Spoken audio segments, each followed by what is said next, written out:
Salut les amis, c'est Kipso et aujourd'hui je vais vous faire découvrir le parasnowboard. Et vous allez voir que je suis vraiment pas doué. Ouais, vraiment pas doué. Mais cela dit, autant au début, c'est la catastrophe, vraiment la cata. Mais au bout de quelques heures, on voit que je commence à prendre un petit peu d'équilibre. Je pense qu'au bout de 2-3 jours, j'arriverai à faire à peu près quelque chose de bien. Mais manque de temps, on se sera contenté d'une journée et c'est déjà pas mal. N'hésitez pas à vous abonner si vous voulez louper aucune de mes prochaines vidéos.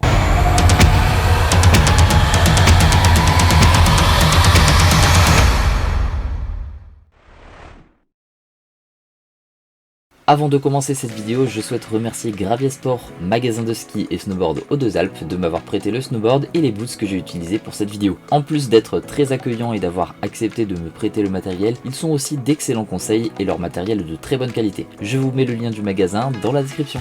Salut Patrice, du coup, est-ce que tu peux nous raconter un peu ton parcours et en tant qu'enseignant, aussi en tant qu'athlète? J'ai intégré le club à Nice, qui était un club handisport qui a été créé en 2007 par Sébastien Filippini, qui est un club de malvoyants. J'étais seul avant ce club et c'est vrai que j'ai travaillé quelques temps avec des prothésistes près de Grenoble et une association qui s'appelait l'ADEPA. Mais quand j'ai voulu passer au sport professionnel, il a fallu que j'intègre une équipe parce qu'on n'est jamais seul quand on fait ce sport. Et du coup, j'ai eu le club à Nice qui m'a accueilli. Là a démarré ma carrière sportive. À l'époque, le snowboard n'existait pas en France. Pour le tout début, on était avec une fédération qui était la World Snowboard Federation. Il y avait des courses internationales, pas de courses en France. Et en 2010, on a eu des demandes des différents pays, dont là, les États-Unis et la Nouvelle-Zélande, pour organiser une Coupe d'Europe de snowboard en France. Et on a organisé ça en 2011 à Orsières-Merlette.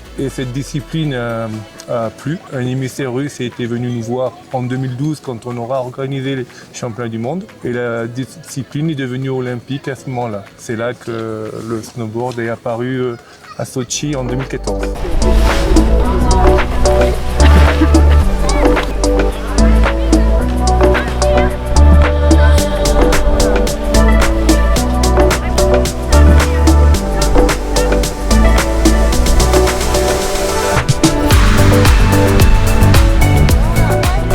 Comment ça se passe? Dur, très dur, j'ai pas d'équilibre.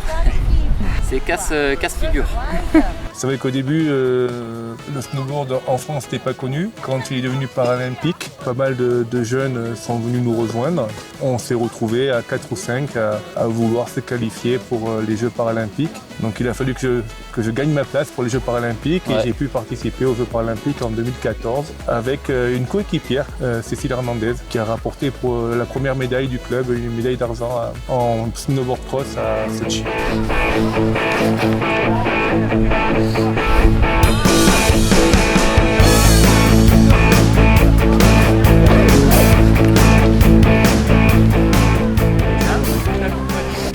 Moi j'ai été tout jeune passionné de sport de glisse et très vite j'ai fait du patin et du ski et je suis tombé vraiment amoureux du roller. Et quand j'ai eu mon handicap, j'avais 29 ans, j'ai de suite pensé est-ce que je pourrais refaire de la glisse, du roller. On m'a dit que j'avais un nouveau défi à relever, c'était de faire du ski sur une jambe. Mais moi ma passion a été plus forte que ça, donc je me suis dit pourquoi ne pas essayer de concevoir une prothèse où je puisse faire du roller ou du snowboard. Au début ça m'a paru plus simple de faire du snowboard et de pieds attachés pour concevoir la prothèse. Et puis finalement, ça a dépassé même mon espérance. Au bout de 6 ans de travail, on a réussi à faire avec l'ADEPA et Chabloz Orthopédie qui était à Grenoble, qui nous ont aidés tout le temps, à réaliser une prothèse qui permet vraiment de retrouver des sensations du loisir et qui peut aller même jusqu'en compétition. C'est ce qu'on a fait et c'est vrai que depuis qu'on a réalisé ça, c'est plus de 100 personnes amputées ont pu retrouver l'éclat d'un sport de nature, de sport de glisse, qui donne une façon de résilience de la personne et parce qu'en fait quand souvent on a une amputation, on ne sait pas ce qu'on peut refaire et de refaire du sport ça donne la confiance, même pour la vie après professionnelle du travail, on permet de se relancer. Donc, c'est vrai que pour un amputé éphémoraux, souvent le snowboard permet d'être plus libre, d'avoir les 2 jambes attachées, de pouvoir se détacher et marcher un peu et de retrouver un peu de l'autonomie comme invalide. Que le ski sur une jambe comme on m'avait proposé après mon amputation, c'est quand même plus de restrictions. Bien sûr. Après, tout le monde a le sport qu'il aime. Donc, Oui, oui, voilà, donc je ne veux pas parler pour tout le monde sur le carrément. sujet. Voilà. Et du coup, vous faites de la compétition avec le club et... Donc il y a les championnats de France, il y a aussi les championnats d'Europe et du monde et les Jeux paralympiques dans 2 ans en Italie. Ok, Donc on a Maxime Montagioni au club qui a eu la médaille d'or à Pékin en banque slalom. ouais. On a aussi Lucas qui a démarré et qui est dans l'équipe. On essaie de garder les athlètes et du coup on part du débutant au perfectionnement jusqu'à la tête au club. Et on essaie de justement, vu qu'il y a eu de l'engouement depuis 2-3 ans, on essaie de grossir, à trouver des moyens financiers pour avoir plus d'encadrants parce que c'est ce qui va manquer au bout d'un moment Bien sûr. pour gérer toute l'équipe. On va essayer de déclencher son virage backside. Donc c'est le virage pour toi, pied gauche qui est régulier, virage vers la gauche. Pour ça, tu vas venir essayer de chercher une pression au niveau talon. Donc une légère inclinaison ou plier genoux et hanches. Tu laisses glisser et allez. Et je vais aller faire à gauche. Je vais aller faire mon backside. N'essaie pas. Donc tu vois.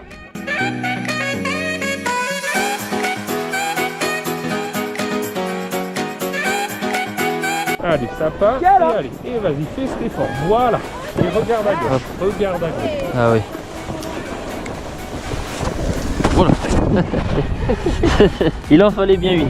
Dans le snowboard, est-ce qu'il existe plusieurs disciplines? Oui, il y a la discipline principale, c'est le border cross. Ouais, Mais depuis quelques années, après les Jeux de Sochi, il y a le bank slalom qui est arrivé. Et dans certaines conditions en France, on fait aussi du géant. et c'est quoi les différences entre chaque discipline? Donc le border cross, on va avoir des virages relevés, des banks Ouais. et des hoops. Ok, Alors que dans le bank slalom, on va avoir que des virages relevés et il n'y aura pas de saut ou de bosse, de Ok. table, de saut. Et après, dans le géant, on va avoir des portes un peu comme le ski alpin. Donc c'est les courbes et des virages qui sont différents du snowboard au ski. On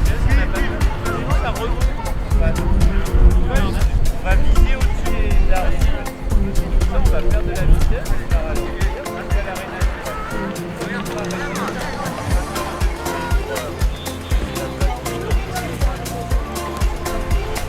et au niveau des règlements par exemple, est-ce qu'il y a des trucs qui sont interdits ou comment on compte les points? Enfin, s'il y a des points ou est-ce que c'est juste En l'arrivée fait, qui compte? Ouais, Nous, actuellement, on n'a plus de coefficients, on a 3 catégories. Ok. On a la catégorie de ceux qui sont amputés au niveau du haut du corps, bras ou épaules. Après, on a 2 catégories des bas du corps, donc des jambes, ceux qui sont amputés au-dessus ou en dessous du genou. Et dans certaines catégories, on va rentrer d'autres handicaps, comme des handicaps de sclérose en plaques, ou des hémiplégies, ou ceux qui manquent 2 membres, ou des releveurs. Et c'est une classification qui a lieu chaque année, ouais. qui va mettre chaque personne dans sa catégorie. Il n'y a pas de coefficient, il n'y a pas de temps de compensation parce que là on va faire une première course et en border cross, on va se qualifier et après on fait les phases finales. On fait des départs à 4.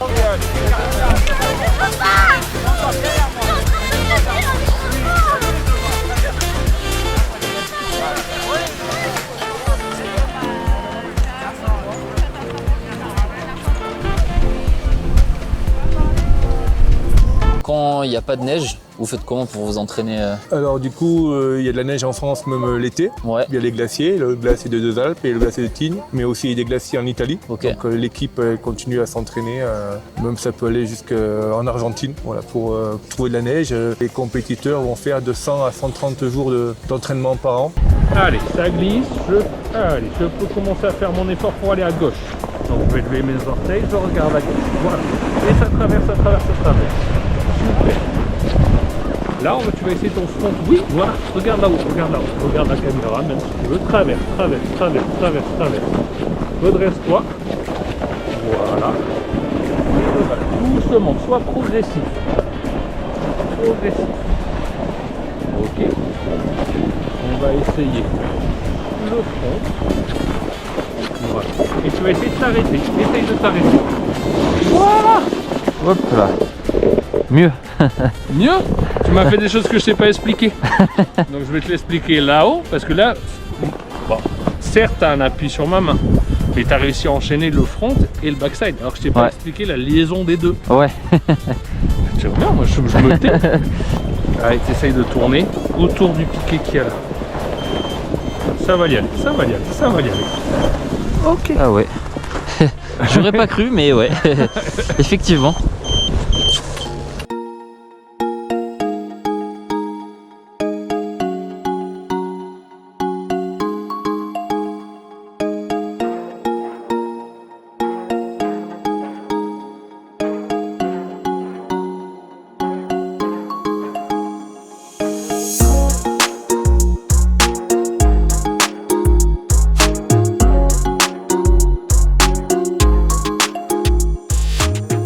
Du coup, pour débuter le snowboard, on a besoin de quel équipement? Du coup, depuis une quinzaine d'années, il existe une prothèse qui s'appelle le Procarve. Justement, le Procarve, parlons-en, je vais vous lire ce qui est écrit sur le site officiel. La prothèse de sport Procarve convient à la pratique du ski, du snowboard ou d'autres disciplines sportives exigeant le même type de mouvement tels que le wakeboard ou le ski nautique. Les éléments d'amortissement haute performance que comprennent le genou et le pied, combinaison d'une unité à ressort pneumatique et d'une unité hydraulique, permettent d'effectuer des mouvements particulièrement dynamiques. Après des tests rigoureux menés en partenariat avec Tyrolia, l'un des leaders mondiaux dans la fabrication de fixations de ski, le comité technique de ski alpin du comité international paralympique a autorisé l'utilisation d'Autobock Procarve sans chaussures de ski. Je souhaite remercier Patrice pour son accueil chaleureux, tous ses conseils, ainsi que pour le temps qu'il m'a accordé. Merci à Freddy pour le cours de snowboard. On peut voir la belle progression en seulement quelques heures, où au début je me ramasse tellement je suis raide comme un piqué, et sur la fin je pourrais presque partir tout seul sur la piste. Et enfin, merci aux participants du stage à Nice qui m'ont passé leurs petites vidéos de leur descente. Côté adaptation, le Procarve fait parfaitement l'affaire. Mon prothésiste m'a fourni une sorte de genouillère avec des sangles pour éviter que le genou bouge trop ou que le moignon pivote dans la prothèse. Mes difficultés rencontrées ont été l'équilibre, car au début on sait pas trop comment se tenir, et côté prothèse c'est très difficile, mais il y a aussi ma jambe valide. À cause de ma rupture de ligament, mon genou est instable et j'ai donc aucune des deux jambes avec un équilibre parfait. Donc pour ce sport, c'est de la proprio à gogo qu'il faut taffer et s'habituer progressivement aux sensations du snowboard comme on l'a fait dans cette vidéo. J'ai eu aussi un effet garrot à ma jambe amputée, je sais pas pourquoi, mais ma circulation sanguine était très mauvaise et ça m'a fait de beaux fourmillements et une sacrée douleur. J'ai été obligé de retirer la prothèse en haut de la piste à plusieurs reprises, n'ayant fait qu'une seule fois du snowboard dans ma vie de valide, et en plus c'était quand j'étais enfant. J'ai pas de comparatif à vous apporter. En tout cas, si vous avez des questions ou même des infos à me partager, n'hésitez pas et abonnez-vous si vous voulez voir encore plus de sport.